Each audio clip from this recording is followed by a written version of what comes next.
कि उनको भी कमर कसनी चाहिए और घर घर तक ये बात पहुंचनी चाहिए कि जो बाबा साहब अम्बेडकर ने कहा था कि मांगने से भीख मिलती है, अधिकार छीनने पड़ते हैं।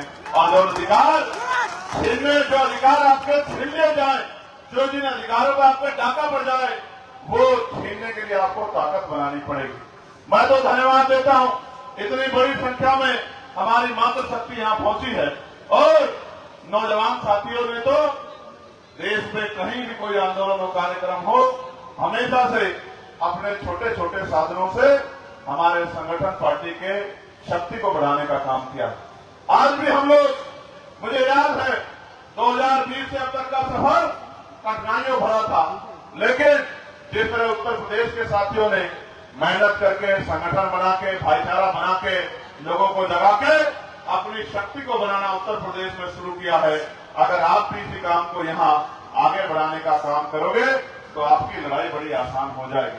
क्योंकि आप जानते हो कि बीटीएमसी एक्ट खत्म करने की ताकत बिहार की सरकार के पास है।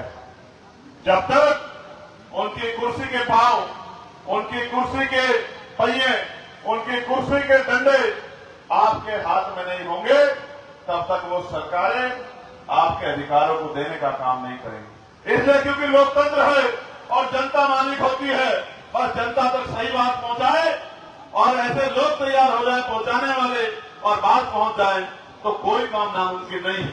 मैं यहाँ जो नौजवान पहुंचे हैं, जो मुझसे बहुत प्यार करते हैं, मैं उनको पूछना चाहता हूँ, क्या मुजफ्फरपुर के मेरे साथियों इस बात को घर घर तक पहुंचाने का काम करोगे कि अगर अपना अधिकार चाहिए तो हमें अपनी शक्ति बनानी पड़ेगी और एकजुटता, भाईचारा बना के ही हम कामयाब हो सकते हैं। हमें दोस्त दुश्मन को पहचानना पड़ेगा।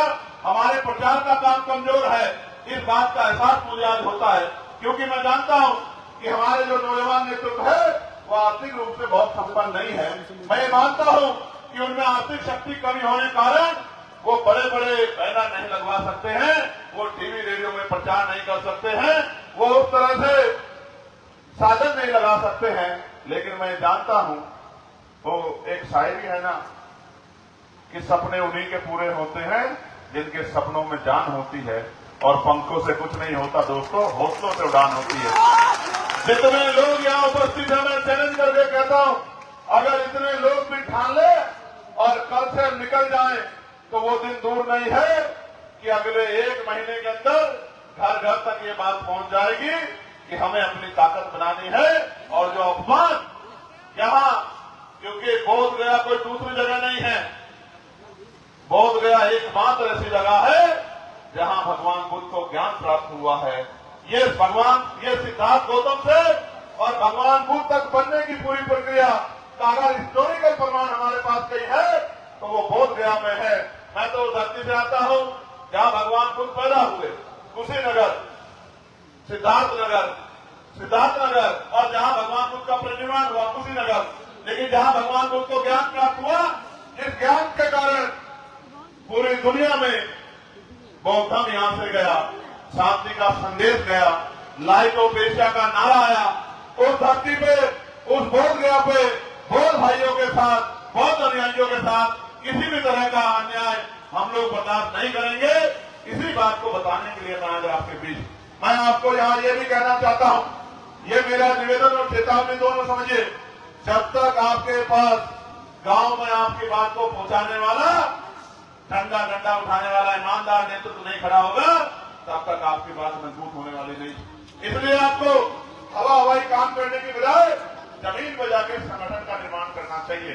गांव गांव में जाके इसके दिल में आपके जैसी तमन्ना है, उन तमन्ना वाले लोगों को इकट्ठा करना चाहिए, उनको अपनी बात समझानी चाहिए, उनको इस अपमान के बारे में जागरूक करना चाहिए और उनको भी तैयार करना चाहिए कि वो गांव के लोगों को मीटिंग करके, गैदर करके, भाईचारा बना के, महापुरुषों की बात बना के, क्योंकि महापुरुषों ने तो हजारों साल की गुलामी को बाबा साहब अम्बेडकर के ने संविधान के रूप में, जिस गुलामी में आपको कपड़ा पहनने की, इज्जत से जीने की, संपत्ति बनाने की, तरक्की करने की, सुख शांति के जीवन का अधिकार नहीं था, जिस गुलामी में, उस गुलामी को काटने का काम भी बाबा साहब अम्बेडकर ने भारतीय संविधान के जरिए कर दिया है। अब हम पे रोड मैप है संविधान के रूप में, अगर हम उस रोड मैप को जमीन पर लागू करा दें तो वो दिन दूर नहीं कि हम इस बीटीएम को भी खत्म करा पाएंगे और अपनी ताकत भी बना पाएंगे, क्योंकि हमारी मेहनत में कमी है। हमें मेहनत बढ़ानी चाहिए।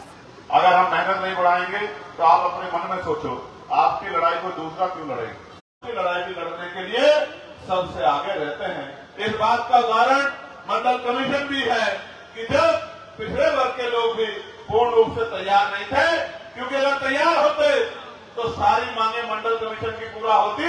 मंडल कमीशन की 2 सिफारिशें पूरी हुई है। इसका सबसे बड़ा अगर किसी को योगदान जाता है तो उन जागरूक बाबा साहब अम्बेडकर के अनुयायियों को जाता है, जिन्होंने मंडल कमीशन को लागू कराने के लिए पूरे देश में जन जागरण करने का काम किया, लोगों को जागरूक करने का काम किया। ये लोकतंत्र है। यहाँ वोट डालते हुए पैसा नहीं लगता है। सारी व्यवस्था बाबा साहब अम्बेडकर संविधान में करके गए हैं। आपको जाके सिर्फ लोगों को जागरूक करना है, उनमें भाईचारा पैदा करना है, उनको तैयार करना है कि वो किसी की बातों में ना आए, क्योंकि बातों में तो वो बहुत लंबे समय से आ रहे हैं। अगर बातों में आना आते तो बिहार से पलायन रुकता ही नहीं रुकता।